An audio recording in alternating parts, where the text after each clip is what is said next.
আজকে আমি বানিয়ে নেব সজনা ডাঁটা দিয়ে মুসুর ডাল, আর সঙ্গে থাকবে চিপসের মতো করে কাটা, চিপসও বলতে পারেন আবার আলু ভাজাও বলতে পারেন।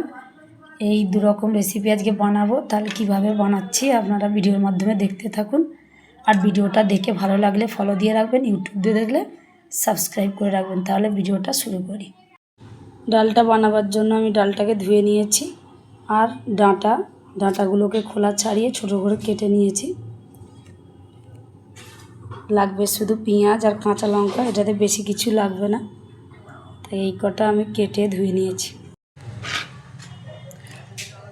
কড়াইয়ে তেল দিয়ে দিয়েছি, তেলটা গরম হয়ে গেছে, দিয়ে দিচ্ছি জিরে, আর দিয়ে দেবো পেঁয়াজ আর জিরেটাকে একটু লাল করব। পেঁয়াজটা ভালো করে লাল হয়ে গেছে, এবারে দিয়ে দেবো কাঁচা লঙ্কা,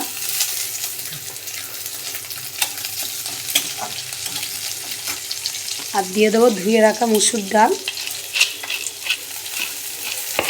ডালটাকে আমি একটু বেশি নিয়েছি, মানে ডাঁটার ডাল একটু ডালটা বেশি ঘন হলে ভালো হয়।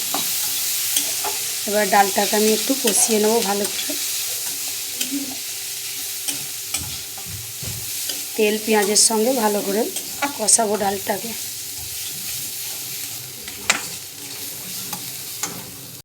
ডালটা ভালো করে ভাজা হয়ে গেছে, এবার এতে একটু দিয়ে দেবো হলুদ গুঁড়ো,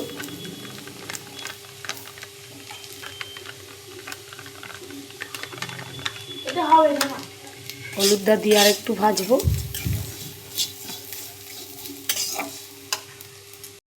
এবার আমি ভালো করে ভাজা হয়ে গেছে, জল দিয়ে দেবো এবারে সিদ্ধর জন্য। জলটা একটু বেশি দিলাম, কেন এতে ডাঁটাগুলো দেওয়া হবে, ডাঁটাটা সিদ্ধ হবে। এবার ঢাকনা দিয়ে দেবো। ডালটা অর্ধেক সিদ্ধ হয়ে গেছে, এবার আমি দিয়ে দেবো কেটে রাখা ডাঁটাগুলোকে। ডাঁটাগুলো দিয়ে একটু ডাঁটাগুলো ডুবিয়ে দেবো ডালের মধ্যে। এবারে কিছুক্ষণ ঢাকা দিয়ে সিদ্ধ করে নেব। ডালটা খুব ভালো করে সিদ্ধ হয়ে গেছে, এবার আমি ঘেঁটে নেব আস্তে আস্তে, যাতে ডাঁটাগুলো না ঘাঁটে। ডাঁটাগুলোকে আমি সাইড করে করে ডাল ঘুটনি দিয়ে ঘেঁটে নিচ্ছি। আর একটু নুন দিয়ে দেবো,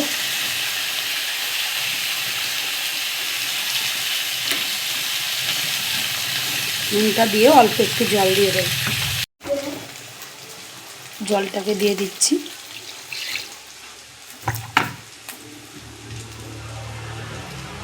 এবার আমি ফুটিয়ে নেব।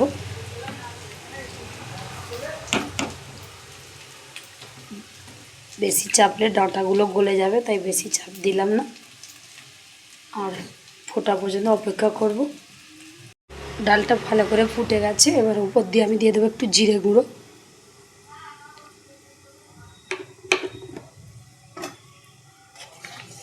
ভাজা জিরে গুঁড়ো দিয়ে একটু নেড়ে দিলাম।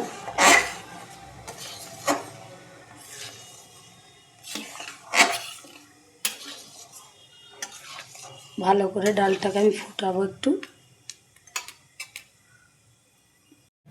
সব ভালো করে ফুটে গেছে, এবার ডালটাকে আমি ঢেলে নেব। এদিকে আমি নিয়ে নিয়েছি আলু ভাজা। আলু ভাজার জন্য আলুগুলোকে ঠিক কেটে নিয়েছি আমি মেশিন দিয়ে, একদম পাতলা করে আলু ভাজা। এতে একটু নুন হলুদ মাখিয়ে আমি ভেজে নেব। ডালটা তো একদিকে হচ্ছে, এবার দিয়ে দিচ্ছি একটু হলুদ দিয়ে আমি ভালো করে মাখিয়ে নেব। একদম পাতলা করে কাটা আছে আলু, জাস্ট তেলে দেবো, একদম ফ্রাই হয়ে যায় ভালো করে। নুন হলুদটা ভালো করে মাখিয়ে নিচ্ছি, আর একটু হলুদ লাগবে।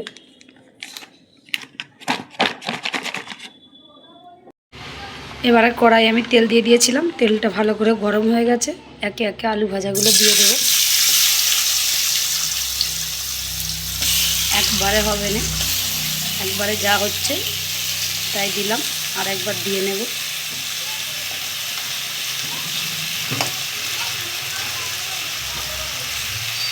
চিপসের মতো আলু ভাজা হয়েছে। এই আলু ভাজাটা আমার ছেলের খুব পছন্দ, তাই আজকে এরকমভাবে বানাচ্ছি। আলুগুলোকে আমি এক পিঠ উল্টে দিয়েছি, খুবই তাড়াতাড়ির মধ্যে হয়ে যাচ্ছে, কেন আলুগুলো খুবই চিপসের মতো করে কেটেছে, তাই এক পিঠ উল্টাতেই কালো হয়ে যাচ্ছে।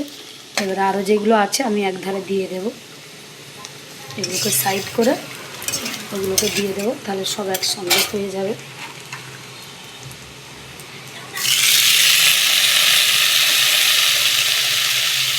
আলু ভাজাগুলো হয়ে গেছে, এবার আমি ঢেলে নেব। একদম হালকা ভাজা, বেশি লাল করছি না।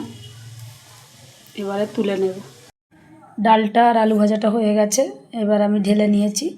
এই যে সজনা ডাঁটা দিয়ে মুসুর ডাল, আর সঙ্গে নিয়ে নিয়েছি চিপসের মতো করে আলু ভাজা।